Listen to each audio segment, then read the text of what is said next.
Welcome to our channel. నమస్కారం. TDP senior నాయకులు కంచర్ల విజయభాస్కర్ గారు. టీడీపీతో ఆయనకున్న అనుబంధం ఏంటి?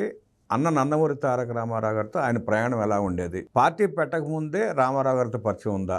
పెట్టినాకే పార్టీలో చేరారా? తెలుసుకునే ప్రయత్నం చేద్దాం. విశ్లేషించడానికి ఆయనే మనతో పాటు ఉన్నారు. కంచర్ల విజయభాస్కర్ గారు. నెల్లూరు, ఉమ్మడి నెల్లూరు జిల్లాలో ప్రముఖ తెలుగుదేశం పార్టీ నాయకులు. వారిని మన విశేషాలు తెలుసుకునే ప్రయత్నం చేద్దాం. నమస్తే సార్. నమస్కారం. తెలుగుదేశం పార్టీ స్థాపించిన తర్వాత మీకు అన్న నందమూరి రామారావు గారితో పరిచయం అయిందా? జర్నీ చేశారా? అంతకుముందే మీ పరిచయం ఉందా? అంతకుముందే పరిచయం ఉంది. మాకు అక్కడ కావలి పరిసరాల్లో ఉండే మా బంధువులంతా కొంతమంది, అంటే ఉమ్మడి మద్రాసు రాష్ట్రంలో ఉన్నాం కాబట్టి, అప్పటికి 53కి ముందు ఉమ్మడి మద్రాసు రాష్ట్రం కాబట్టి, అప్పుడు ఆ పాత జనరేషన్స్ అంతా కాస్త వ్యాపార సాపారాల కోసం, చదువు సంధ్యల కోసం, వైద్య అవసరాల నిమిత్తం మొన్నటి వరకు హైదరాబాద్కి ఏ విధంగా ఆంధ్ర ప్రాంతం నుంచి వచ్చారు, ఇక్కడ స్థిరపడ్డారు, అలాగే మద్రాసులో స్థిరపడ్డారు మా బంధువులు కొంతమంది. వారి పెళ్ళిళ్ళకి, గృహప్రవేశాలకి, కర్మంతరాలకి, అదేవిధంగా అప్పుడప్పుడు వేసవ సెలవుల్లో లేకపోతే దసరా సెలవులు అలాంటి సందర్భాల్లో వాళ్ళు, మేము పిల్లలం కాబట్టి పిల్లలు లేనిది ఇల్లు కాదు, పెట్టలు లేనిది తోపు కాదు అన్నట్టు వాళ్ళు పిల్లల్ని, ఇక్కడ బంధువుల పిల్లల్ని పిలిపించుకొని అలా మురిసిపోయేవాళ్ళు. అప్పుడు మీ వయసు ఎంత ఉండేది సార్? అప్పుడు 13-14 సంవత్సరాలు, 12 సంవత్సరంలో నేను మద్రాసు వెళ్ళాను. 13-14 సంవత్సరాలు ఉండొచ్చు.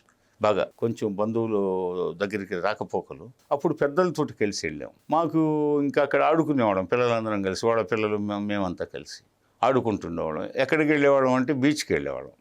ఆ బీచ్ దగ్గర ఇసుక ఉంది కాబట్టి ఇసుక తిన్నెల్లో పిచ్చుకు గూళ్ళు కట్టుకోవడం, మెరీనా బీచ్లో అలల దగ్గరికి పోయేసి కాళ్ళు పెట్టడం, అలలు మమ్మల్ని తాకినప్పుడు పరుగులు తీయడం, ఇలా సముద్రంలో స్నానం చేయడం, అలలు ఎక్కడ లాక్కుపోతాయని మళ్ళీ భయం ఉండేది. మళ్ళీ అక్కడే బ్యాడ్మింటన్ ఇలాంటి కబడ్డీ ఇలాంటి ఆడుకుంటూ, అదేవిధంగా ఆ అలల తాకిడికి ఆ యొక్క ఇసుక కాంక్రీట్ లాగా అవుతుంది, గట్టిపడుతుంది. అక్కడ సైకిళ్ళు తొక్కడం, ఇట్లా ఆనందిస్తూ కేరింతలు కొడుతున్న వయసు అది. ఆ సందర్భంగా తర్వాత మేము తెలుగు సినిమాలు, అట్లాగే వాణిమహల్ అని ఉంది పాండీ బజార్ దగ్గరలో, టీ నగర్. ఆ వాణిమహల్లో నాటక ప్రదర్శనలు ఎక్కువగా ఉండి నాటకాలు తిలకించడం, అదేవిధంగా సినిమాలు చాలా హిందీ, ఇంగ్లీషు, హాలీవుడ్ సినిమాలు, తెలుగు సినిమాలు చూడడం, కొన్ని తమిళ సినిమాలు కూడా చూస్తుండేవాళ్ళం. అర్థమైనా అర్థం కాకపోయినా పోతుండేవాళ్ళం.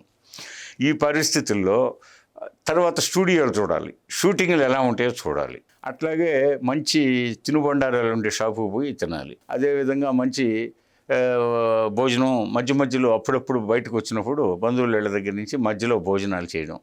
అప్పటి నుంచి రామారావు పరిచయం ఉందా? అప్పుడే ఆ సందర్భంగానే స్టూడియోలోకి పోవడం ఇట్లా జరిగినప్పుడు రామారావు గారిని చూడాలని కోరిక ఉండేది.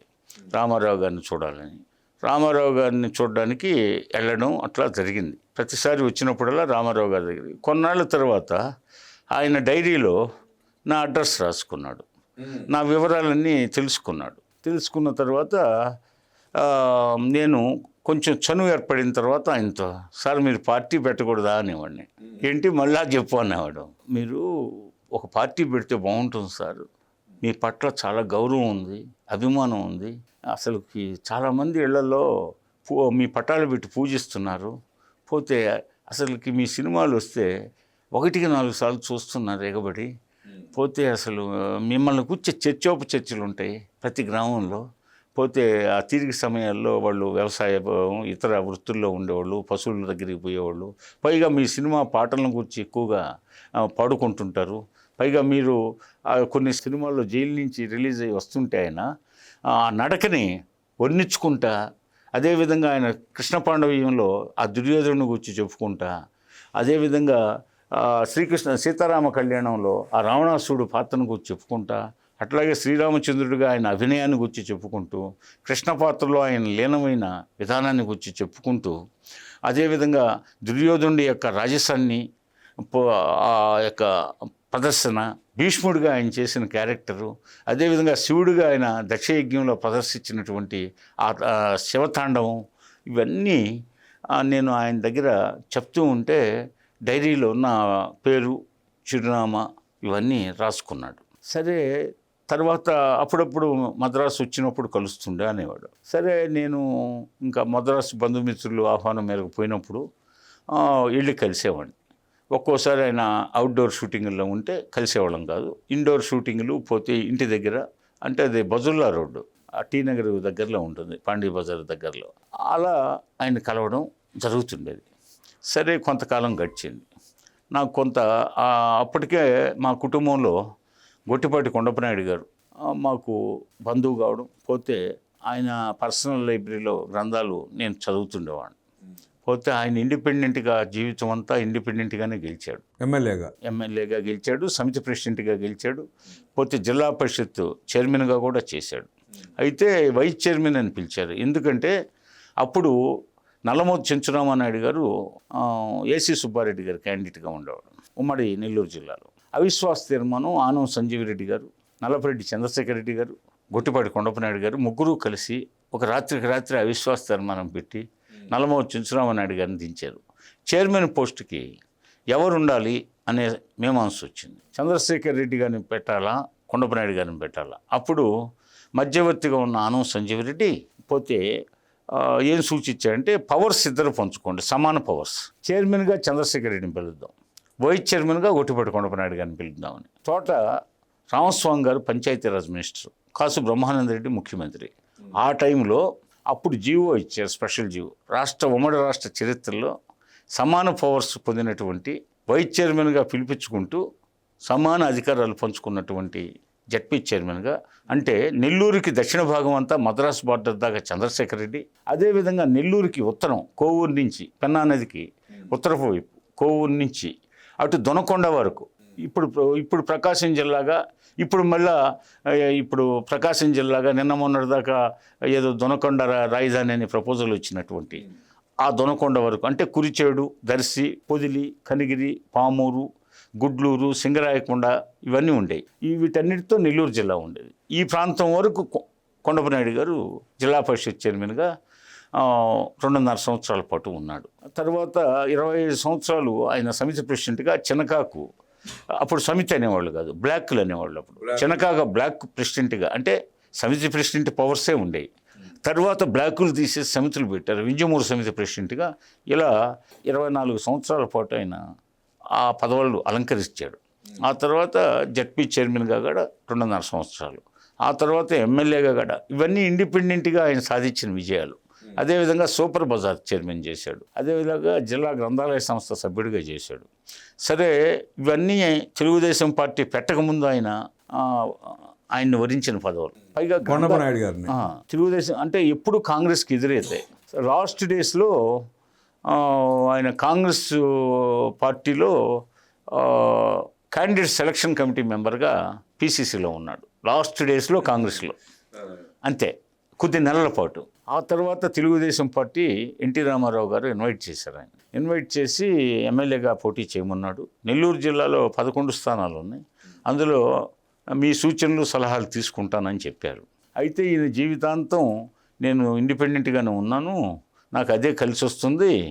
పోతే జనతా పార్టీకి అనుకోకుండా ఆనం వెంకటరెడ్డి గారు, నేను ఎప్పుడు ఆనవాళ్ళకి నాకు పడేది కాదు, తొలిసారిగా కలిసాము, కలవ కలిస్తే ఆ రోజు జనతా పార్టీ టికెట్స్ టైట్ అయినాయి. మర్రి చెన్నారెడ్డి గారు నెల్లూరు జిల్లా 11 స్థానాల్లో 6 స్థానాలు నీకు కేటాయిస్తాను, నీ ఇష్టం వచ్చిన వాళ్ళని పెట్టుకో, 5 స్థానాలు నా ఇష్టం వచ్చిన వాళ్ళని పెడతాను, జిల్లా కాంగ్రెస్ ప్రెసిడెంట్గా ఉండమని టెలిగ్రామ్ వచ్చింది. అయినా నేను జనతా పార్టీ ఉత్తరాదిన ఉవ్వెత్తున ఎగిసిపడింది, కాబట్టి రైతులంతా జనతా పార్టీలో ఉండమంటున్నారు, నన్ను ఇండిపెండెంట్గా బలపరిచిన వాళ్ళే నన్ను జనతాలో చేరమంటున్నారు. యాంటీ కాంగ్రెస్ ఇదిలో నేను యాంటీ కాంగ్రెస్లో కదా పోరాడి ఇండిపెండెంట్గా ఉన్నది, అప్పుడు ఆల్టర్నేటివ్ పార్టీ లేక ఇండిపెండెంట్గా ఉన్నాను. ఇప్పుడు నాకు ఒక వేదిక దొరికింది, పోక నేను ఒక రాజకీయ పార్టీ బ్యానర్ మీద పోటీ చేసి తొలిసారి ఓడిపోయాను, ఎప్పుడు ఓటమిరుగని నేను ఓడిపోయాను అనే ఉద్దేశంతో ఆయన తెలుగుదేశంలో చేరితే రెండోసారి రాంగ్ స్టెప్ అవుతుందనే చింతనతో ఆయన ఏం చేశాడంటే, తను టీడీపీ తరఫున పోటీ చేయకుండా తన అభ్యర్థి పాతలపల్లి వెంగళరావు అనే అతన్ని తీసుకొచ్చి పెట్టడం జరిగింది, అభ్యర్థిని గెలిపించడం జరిగింది. ఆ విధంగా తెలుగుదేశంలో ఆయన ఎంట్రీ ఆఫ్టర్ ఎలక్షన్స్ అంటే ఎలక్షన్లో నోటిఫికేషన్ వచ్చిన తర్వాత తన అభ్యర్థిని సూచించాడు, తన అభ్యర్థికి టికెట్ ఇచ్చారు, గెలిపించారు. ఇంకా అప్పటి నుంచి ఆయన తెలుగుదేశం క్యాండిడేట్ అయ్యాడు. అంతకుముందు ఈ పార్టీ పెట్టకముందు మద్రాసులో నేను పార్టీ పెట్టండి సార్ మీకు కాంగ్రెస్ పోతే ముఖ్యమంత్రుల మార్పిడి, ఈ మంత్రుల మార్పిడి, పరిపాలన గాలి కుదిలేశారు, అవినీతి రాజ్యం వెళ్తుంది, పోతే అసహ్యంగా అనుకుంటున్నారు కాంగ్రెస్ పార్టీని, ఆల్టర్నేటివ్ లేదు సార్, పోతే ఈ వామపక్షాలు ఇవి అన్నీ వాళ్ళ స్థాయి సరిపోవట్లేదు. గతంలో ఉమ్మడి మద్రాసు రాష్ట్రంలో కమ్యూనిస్టులకు ఉన్న బలం ఈరోజు లేదు, పోతే నామమాత్రంగా ఉన్నారు అక్కడక్కడ కొన్ని పాకెట్స్, కాబట్టి మీరు వస్తే మిమ్మల్ని ఒక హిమాలయ పర్వతంలాగా భావిస్తారు ప్రజలు, కాబట్టి అసలుకి లోపలికి పోయిన వాళ్ళందరి చేతులు మీకు ఓట్లు వేయాలనిపిస్తుంది, ఎన్ని సీట్లు వస్తాయి అన్నాడు. 294లో మోర్ దాన్ 200 సీట్స్ వస్తాయి సార్ మీకు అని చెప్పేవాడు. ఇలా 4-5 దఫాలు కలిసినప్పుడు చెప్పాను. ఆయన నవ్వి ఇట్లా భుజం తట్టేవాడు. అప్పుడప్పుడు ఆయన మార్నింగ్ టైం అయితే బ్రేక్ఫాస్ట్ ఆయన చేయకపోతే అప్పుడు ఆయనతో పాటు బ్రేక్ఫాస్ట్ చేయించాడు. అట్లాగే షూటింగ్లకు పోయేటప్పుడు కానీ మీకు చిన్న వయసులోనే ఆయనతో పరిచయం, అలా మాట్లాడే చనువు ఏర్పడడం కూడా అదృష్టమే.